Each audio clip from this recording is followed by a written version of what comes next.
Manipular a lei da atração, essa palavra, manipular, vai contra tudo que a maioria aprendeu sobre espiritualidade.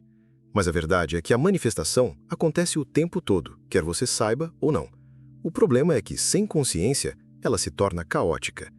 E quando você entra no agora, quando dissolve o ego, quando entrega, o universo não apenas escuta, ele obedece. E obedece tão rápido que chega a assustar. Eu já experimentei isso. E não foi lendo um livro ou repetindo frases no espelho. Foi quando desisti de tentar controlar a vida. Quando parei de buscar fora o que só podia ser acessado dentro. O ponto de virada veio quando compreendi que o querer é barulho, mas o ser é frequência. E o universo só responde à frequência. Tudo o que eu estava tentando conquistar com esforço começou a vir até mim com facilidade. Mas isso não aconteceu da noite para o dia. Foi preciso quebrar a ilusão do tempo, dissolver o apego, silenciar o desejo. E nesse silêncio, algo se revelou. O campo que cria tudo não responde ao que você diz, responde ao que você é. Não é sobre forçar resultados, é sobre se tornar o espaço onde os resultados acontecem. E esse espaço é você sem o peso da mente. Nada disso é teoria, é prática profunda, é consciência, é entrega. E quando você aprende a sair do caminho, o impossível se torna inevitável, porque o universo não falha. Ele só espera que você pare de tentar ser Deus e permita que o Deus que habita em você finalmente haja. A mente grita, o ego exige e o universo silencia. É curioso como, quanto mais eu quero algo com a força do meu ego, menos aquilo flui. O ego tem pressa, tem medo, tem apego. Ele quer manifestar não por completude, mas por carência. Enquanto essa frequência domina meu campo, eu me afasto justamente daquilo que busco. A manifestação não se sustenta na ilusão do eu quero, mas no espaço silencioso onde o eu sou se revela. Foi só quando percebi isso que a ficha caiu. O ego é como uma interferência barulhenta tentando comandar uma sinfonia que só o silêncio entende. Ele diz que sabe o que é melhor, que precisa controlar cada detalhe, que precisa correr atrás. Mas a verdade é que o ego é o maior obstáculo à criação consciente. Ele atrai pela escassez e não pela presença. Ele vibra na falta e não na completude. E o universo responde com precisão àquilo que vibramos. Por muito tempo, eu achei que precisava forçar a realidade, fazer acontecer. Lia livros, repetia afirmações, criava quadros dos sonhos. Mas era tudo ego. Tudo tentativa de controlar o fluxo da vida ao invés de me alinhar com ele. O ego tem esse vício. Ele quer usar o universo como servo, quando na verdade é o ego quem deveria se render ao todo. Essa inversão de papéis cria frustração, ansiedade e mais resistência.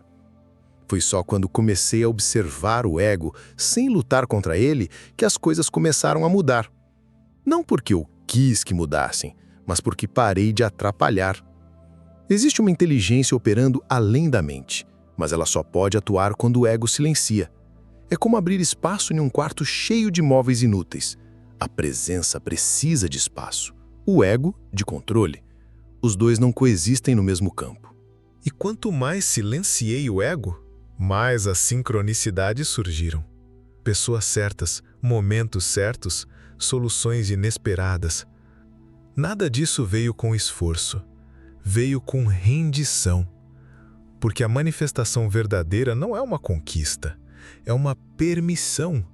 Não se trata de convencer o universo a te dar algo. Trata-se de sair do meio do caminho e deixar que o que já é seu se revele. E é exatamente aí que a maioria tropeça, tentando manifestar de dentro do ego, sem perceber que o ego, na verdade, é o véu entre você e o agora. A maior armadilha que eu já vivi foi acreditar que as coisas só poderiam acontecer mais tarde. A mente adora essa ilusão do ainda não. Ela cria uma linha imaginária entre o que sou agora e aquilo que um dia, talvez, eu venha a ser. Mas isso é só tempo psicológico, e o tempo psicológico é o maior inimigo da manifestação real. Porque o agora é o único campo onde a criação acontece. O universo só responde à vibração presente, nunca ao futuro projetado. Eu me lembro de passar dias visualizando o futuro ideal, fazendo listas, planejando, esperando e sempre esperando mais um pouco. Mas essa espera criava uma vibração de escassez, porque no fundo eu estava dizendo, isso ainda não é.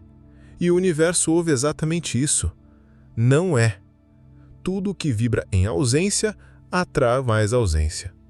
Enquanto a mente planejava, o agora era ignorado. E sem agora, não existe criação. Foi quando comecei a sentir o momento presente com totalidade que percebi.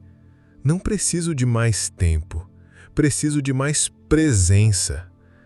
Toda vez que me entrego completamente ao agora, algo muda dentro. Uma paz silenciosa toma o lugar da ansiedade. E nesse estado, sem buscar nada, coisas começam a acontecer. As pessoas certas chegam, as portas se abrem, a realidade se ajusta sem esforço. Porque o fluxo da vida está sempre no agora, nunca no um dia. Essa ilusão do ainda não é tão sutil que a gente nem percebe, mas ela nos mantém presos num ciclo de adiamento perpétuo. Trabalhamos para ter, lutamos para conseguir, mas sempre com a promessa de que o melhor ainda está por vir. E assim a vida vai sendo adiada, junto com tudo que queremos manifestar. É um truque da mente que nos afasta do poder real que já habita este instante. O mais curioso é que quando eu realmente parei de projetar o futuro começou a se manifestar sozinho. Não da forma como eu imaginava, mas da forma como eu precisava.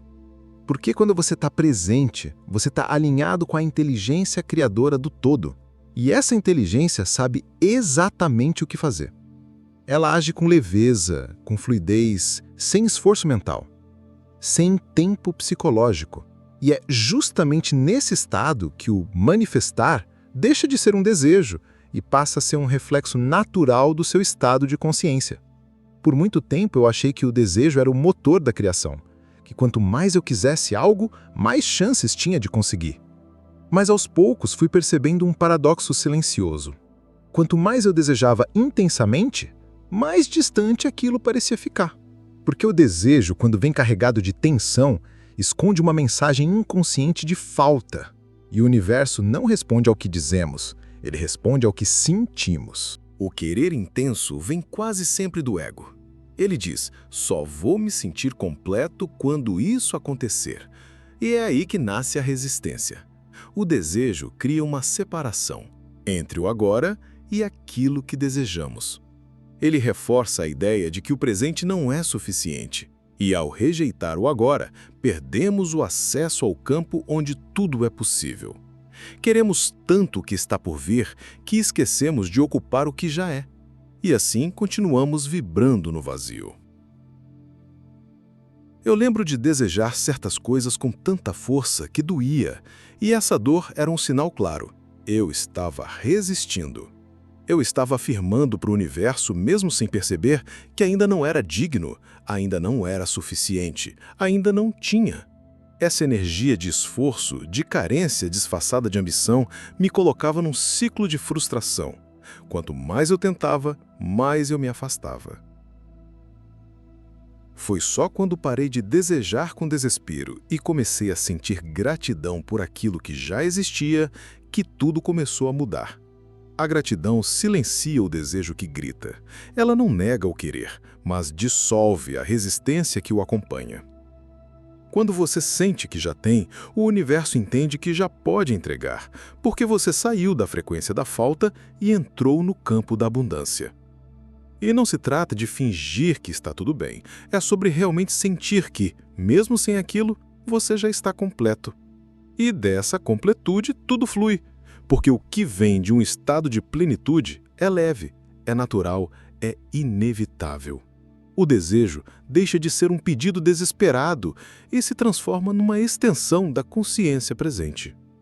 E nesse espaço interno sem resistência, as manifestações deixam de ser sonhos distantes e se tornam consequências inevitáveis do seu estado de ser. Existe uma presença silenciosa dentro de mim que sempre soube o caminho. Mas durante muito tempo, essa presença foi abafada pelo ruído da mente.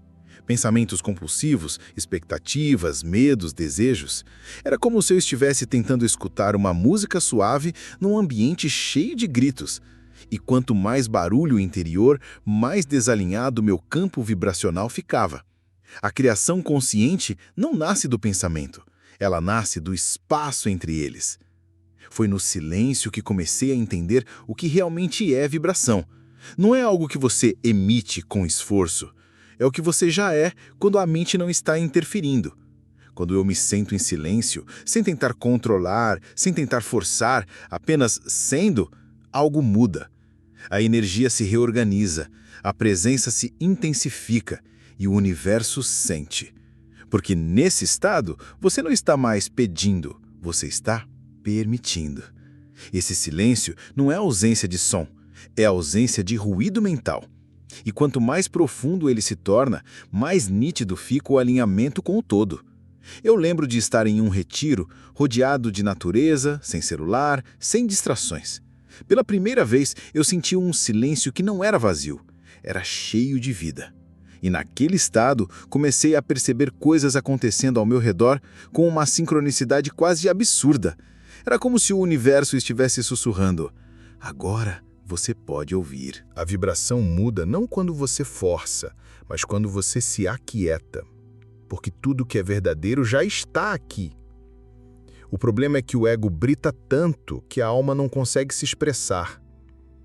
E quando o ego se cala, a alma dança. E nessa dança, a vida responde. O campo ao redor começa a refletir aquilo que vibra dentro. Não é mágica. É ressonância, é física da consciência.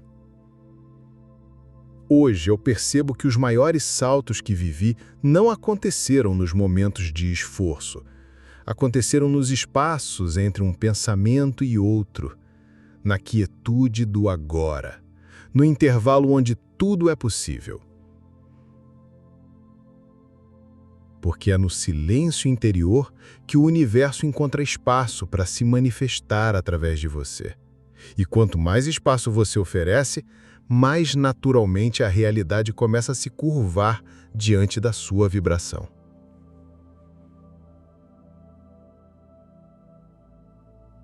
Pouca gente entende o poder da entrega. Confundem com desistência, com passividade, com falta de ambição.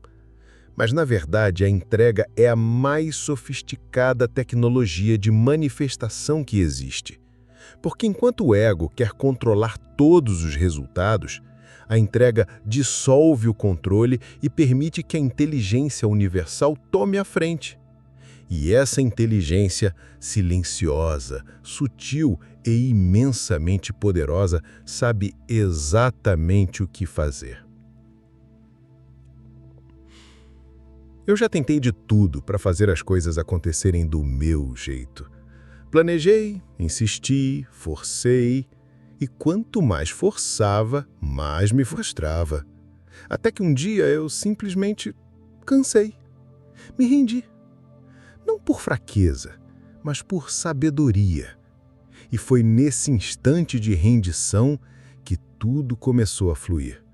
Sem planos, sem garantias, sem roteiro. A entrega abriu caminhos que meu controle jamais teria enxergado. Era como se eu tivesse saído do banco do motorista e deixado o universo conduzir. A entrega não é uma postura de apatia. É uma postura de confiança profunda. Confiança de que a vida está a meu favor, mesmo quando não parece. Confiança de que há um fluxo muito maior do que minha mente limitada pode entender.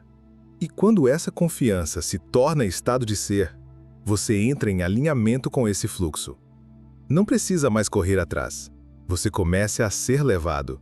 E tudo aquilo que antes exigia esforço começa a acontecer com naturalidade. Foi nesse estado que percebi. As melhores oportunidades que chegaram até mim vieram quando eu estava em paz com a possibilidade de elas não acontecerem. Porque o que você entrega de verdade retorna multiplicado, e o que você tenta agarrar com força escapa por entre os dedos. A vida tem um jeito peculiar de testar sua entrega. Ela só entrega o que você solta primeiro. E soltar não é esquecer. É confiar. É liberar o apego ao resultado. É fazer a sua parte e descansar no não saber. Porque o não saber é onde mora a sabedoria maior. E essa sabedoria é criadora, abundante, precisa. Ela age quando você não interfere. Ela cria quando você permite. E é exatamente nesse ponto que a entrega deixa de ser uma ideia bonita e se torna uma chave invisível que abre portas que nem sequer sabíamos que existiam. A mente quer lógica, quer certeza, quer uma linha reta entre intenção e resultado. Mas a criação consciente não segue essa rota previsível. Existe um paradoxo profundo no processo. É preciso ter clareza do que se quer e, ao mesmo tempo, total desapego por conseguir. A intenção é a semente. O desapego é o solo fértil. Sem os dois, nada floresce. A mente resiste a isso, mas a alma entende. Eu aprendi isso do jeito mais difícil. Quanto mais eu focava no que queria, mais me apegava ao resultado. E o apego cria ansiedade. A ansiedade contamina a vibração. E uma vibração ansiosa repele aquilo que busca atrair. Foi só quando comecei a definir minhas intenções com leveza, como quem faz um pedido e confia, que as coisas começaram a mudar. Não por mágica, mas por coerência vibracional. Eu parei de pressionar a realidade. O segredo está em sentir a intenção como já realizada, mas ao mesmo tempo, não precisar que ela aconteça. Parece impossível, eu sei, mas esse é o ponto de equilíbrio. Quando você deseja algo com gratidão e não com carência, o universo entende. A vibração diz, isso já é meu. E o campo responde, não porque você exigiu, mas porque você se alinhou. A intenção clara com um coração leve é como um ímã silencioso. Hoje, quando penso em algo que desejo manifestar, eu apenas reconheço o desejo, envio a intenção e solto. Como quem solta um barco no rio e não precisa nadar atrás. A vida sabe o caminho. Eu confio nesse fluxo. E muitas vezes, o que retorna é até melhor do que aquilo que eu imaginei. Porque quando a mente não está interferindo, a criação se torna pura, expandida, conectada ao todo. O apego, no fundo, nasce da ilusão de que falta algo. Mas quando você acessa a presença, entende que nada falta. Tudo que é seu já está a caminho, desde que você não bloqueie o trajeto com ansiedade e controle. E é exatamente nesse ponto, entre querer e soltar, que o universo se move com mais rapidez do que você imagina. O maior truque da mente é fazer você acreditar que precisa fazer mais, pensar mais, planejar mais, correr atrás. Mas existe uma força muito mais poderosa que atua quando você simplesmente sai do caminho. Quando para de tentar forçar as coisas, controlar os detalhes, antecipar os resultados. A mente chama isso de passividade, mas é justamente o contrário, é entrega ativa. É confiar tanto na inteligência do universo que você não precisa interferir. Eu lembro de uma fase em que estava tentando resolver tudo sozinho. Trabalhava demais, pensava demais, tentava prever cada movimento, e quanto mais eu fazia, mais as coisas emperravam. Até que um dia, por exaustão, eu parei, soltei, e algo aconteceu. Em poucos dias, o que parecia impossível se resolveu, sozinho, sem esforço, sem luta. Era como se a vida estivesse apenas esperando eu sair do meio para poder agir. Essa experiência me ensinou que o controle é uma ilusão infantil. A mente quer controlar por medo, mas a alma confia por sabedoria. Quando você se afasta, o campo se organiza. Quando você solta, o fluxo se acelera. Não porque você desistiu, mas porque você finalmente permitiu. E permitir é um verbo silencioso que transforma tudo ao redor. Você não está se rendendo à passividade, mas à inteligência maior que opera além da sua compreensão. O mais curioso é que, quando você realmente sai do caminho, a sensação é de leveza. As decisões se tornam óbvias. As respostas chegam sem esforço. Os encontros certos aparecem sem planejamento. É quase assustador, mas de um jeito bom, porque você percebe que não está sozinho, que existe algo, uma força, uma presença, orquestrando tudo com perfeição, desde que você não atrapalhe. E é exatamente nesse espaço de confiança silenciosa que o impossível começa a acontecer com uma velocidade que a mente jamais seria capaz de compreender ou explicar. Se tem uma frase que resume tudo isso é: quando você sai do caminho, o universo age. E age mesmo, não com esforço, não com luta, mas com precisão silenciosa, porque o segredo nunca foi correr atrás, sempre foi permitir. O que você busca já está buscando por você, basta parar de resistir.